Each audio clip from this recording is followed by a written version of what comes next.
Bueno, vamos allá, chicos. Hoy vamos a hablar de los efectos de la corriente eléctrica. En concreto, efectos de los que en teoría vosotros deberíais ser conscientes. A ver, pensar. ¿Qué efectos veis en vuestra vida cotidiana? No vale pensar solo en negativo o solo en positivo. En este caso, deberéis pensar también en dispositivos que puedan ver esos efectos. Bien, mirad, cuando nosotros hablamos de efectos de la corriente, ¿vale? Empezamos hablando de que es corriente eléctrica, porque es la forma de energía que más se utiliza en la actualidad. Eso es gracias a varios aspectos importantes. Lo primero, se genera fácilmente, da igual que esté hablando de una central hidroeléctrica que de una central eólica. Se transporta fácilmente a través de cables de alta tensión, los costes de transporte no son excesivamente caros y a día de hoy está tan bien perfeccionada la fabricación de esos cables y la construcción de todos esos sistemas de alta tensión que se producen pocas pérdidas de energía. Si yo tengo todos estos factores en cuenta, es lógico que la energía eléctrica sea la más utilizada en nuestra vida cotidiana. Pero cuando nosotros hablamos de corriente eléctrica, nosotros hablamos de un circuito y va a haber un receptor. En este caso, los receptores van a ser los dispositivos que se van a encargar de transformar esa energía. Y la van a transformar en 5 tipos de energía diferente. Energía calorífica, energía luminosa, energía sonora, energía magnética, ¿vale? O energía mecánica, ¿vale? Nosotros además también trabajaremos la energía química, ¿vale? Bien, cuando nosotros hablamos de la energía eléctrica, la que primero nos suele aparecer por la cabeza suele ser la calorífica, la transformación a energía calorífica. En este caso, se produce cuando los electrones, al moverse ordenadamente uno detrás de otro, también van chocando con los materiales, es decir, con los átomos del material que conforman ese cable conductor, o bien la resistencia de ese receptor. Y es en ese momento donde se transfiere el calor. Para que vosotros os hagáis una idea, la foto que tenéis aquí es la de vuestro libro, de la página 146, donde se ve en pleno funcionamiento esa pistola termofusible que nos va a permitir unir dos piezas, ¿vale? Este mismo efecto lo vería también en los hornos, lo podría ver en las secadoras. Otra de las transformaciones evidentes que se suelen ver en nuestra vida cotidiana es la transformación de energía eléctrica a energía luminosa. Concretamente, a través de las bombillas en las lámparas. Para eso tenemos 3 tipos de bombillas. Bombillas normales o incandescentes, las de bajo consumo y las más actuales que serían las bombillas tipo LED.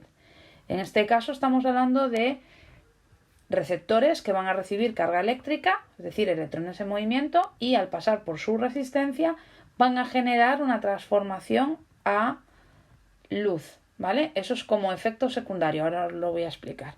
La corriente eléctrica pasa por la resistencia, ¿vale?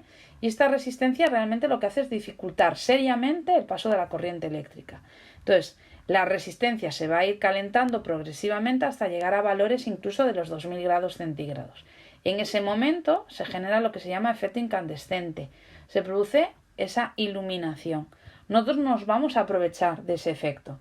Pero también hay una cosa que hay que tener en cuenta. De toda la energía eléctrica que le llega a esa bombilla, solo el 30%, repito, solo el 30% se va a utilizar en energía luminosa.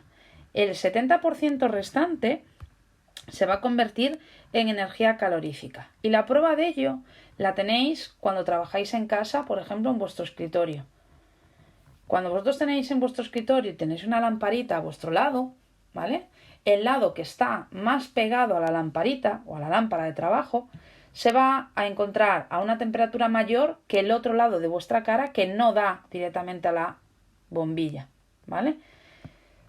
Esto es una situación práctica, pero podemos también aprovechar esta energía calorífica que nos viene de las bombillas. Por ejemplo, en las bombillas que se utilizan, por ejemplo, en las granjas para poder controlar en qué momento van a nacer los pollos, ¿vale?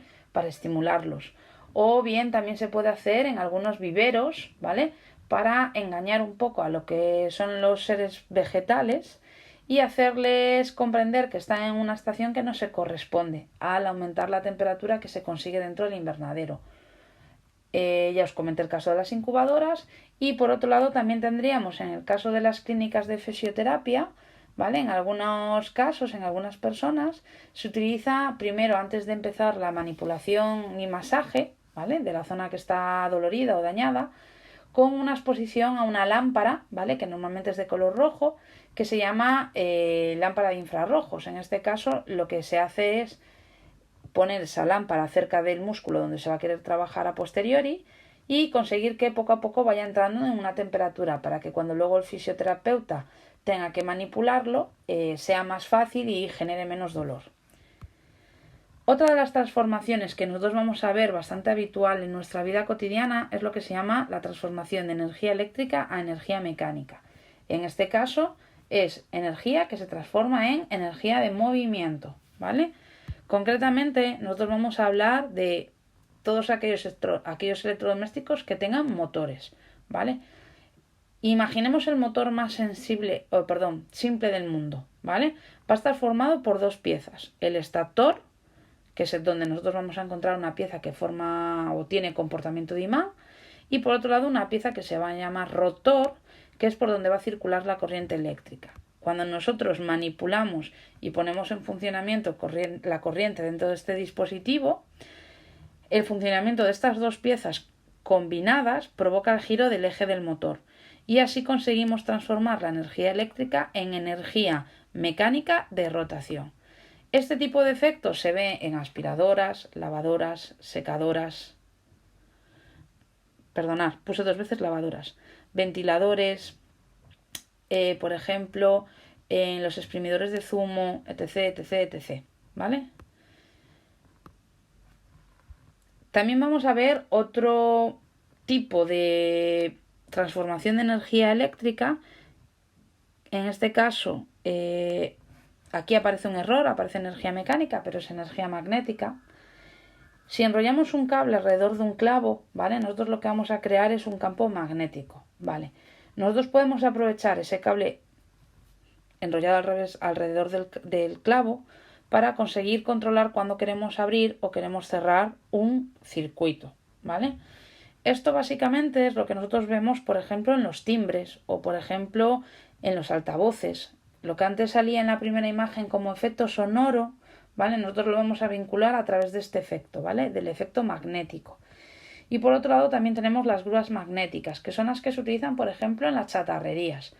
Para poder cargar con coches y moverlos más fácilmente de un sitio a otro, con ayuda de un electroimán, yo voy a decirle a ese imán cuando quiero que funcione como imán, para poder pegar un determinado coche y poder moverlo a la otra punta si hace falta de la chatarrería. Y cuando nosotros hemos llegado al sitio donde ya quiero dejar ese coche, lo que hago es decirle a ese imán, imán, desactívate. Bien, esto es el principio de funcionamiento de una grúa magnética, ¿vale? Bien. Y por último, y no menos importante, tenemos la transformación de energía eléctrica a energía química. Estamos hablando de dispositivos eléctricos, ¿vale? En este caso es un proceso que se llama electrolisis, es decir, rotura debida a la acción de la corriente eléctrica. Gracias a este tipo de reacción química, los compuestos químicos pueden ser separados, ¿vale? Imaginaros el ejemplo que siempre os pongo del bizcocho. El bizcocho no podemos romperlo por electrolisis, ¿vale? Pero imaginar que estuviéramos hablando de metales, ¿vale? A veces podemos separar elementos de una mezcla de metales gracias a la electrolisis, aunque ellos estén fundidos. En otros casos podemos utilizar esta técnica para conseguir hacer los cromados o los plateados, esas piezas que vienen adornando, pues por ejemplo algunas piezas de coche o algunos muebles, ¿vale? También se puede trabajar con esta técnica, por ejemplo, para conseguir algunos elementos químicos, como por ejemplo el aluminio en estado puro. Bien, lo siguiente que tenemos que hablar después de los efectos que produce la corriente eléctrica es qué magnitudes son las que realmente van a definir cualquier tipo de circuito. Entonces, en este caso, la explicación se corresponde a la página 148. Bien, en este caso vamos a hablar de tres grandes magnitudes. Os las tenéis que saber, son súper importantes. La primera es la resistencia. La resistencia se representa por la letra R. Resistir, ¿qué es? dificultar que te empujen o dificultar que te muevan, ¿vale? Pues en este caso, cuando hablamos de resistencia, va a ser la oposición que va a generar un material a que la corriente eléctrica pase a través de él, ¿vale? Concretamente, ese valor se mide en ohmios y se representa por este símbolo tan raro, ¿vale? Es como una U invertida que tiene los extremos un poquito más alargados. Cuando lleguéis el año que viene a Cultura Clásica, es una de las letras que vais a trabajar, ¿vale? La siguiente magnitud que podemos trabajar dentro de un circuito eléctrico es el voltaje, que se representa por la letra V. En este caso es la energía necesaria para que se muevan los electrones, es decir, la carga eléctrica, a través del circuito. Si yo no tengo ese voltaje, los electrones no se mueven. Y en este caso el voltaje se mide en voltios, que también se simbolizan por la letra V, ¿vale? Tanto el voltaje como magnitud como la unidad se escriben con mayúscula. Y por último, la tercera y no menos importante, la intensidad, que se representa por la letra I. En este caso es la cantidad de carga eléctrica que pasa por un lugar concreto del circuito en un tiempo determinado, en este caso en un segundo. En este caso la intensidad se mide en amperios y se representa por la letra A. Bien, un poco a modo de esquema y para que os sirva de referencia con respecto a lo que tenéis en el libro, os he preparado una tabla resumen donde aparecen las magnitudes, las unidades y algo que no hemos dado, el aparato de medida. Entonces, cuando hablemos de resistencia, se representa por la letra R. Su unidad de medida es el ohmio y su aparato de medida es el polímetro o bien el ohmímetro, que en este caso los ohmímetros están prácticamente ya descatalogados, ¿vale? Si hablamos del voltaje, se representa por la letra V, se mide en voltios y su aparato de medida es el polímetro o el voltímetro. Y la tercera magnitud sería la intensidad, que se mide en amperios y que se utiliza su aparato de medida como el polímetro o el amperímetro.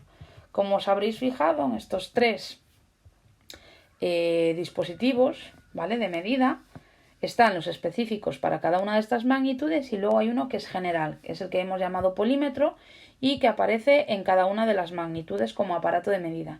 En este caso es una pieza que simplemente tiene una especie como de ruedita que nos va a permitir escoger cuando queremos medir resistencia, le indicamos que mida resistencia, cuando quiero medir voltaje, que mida voltaje y cuando quiero que mida intensidad, que mide intensidad, ¿vale?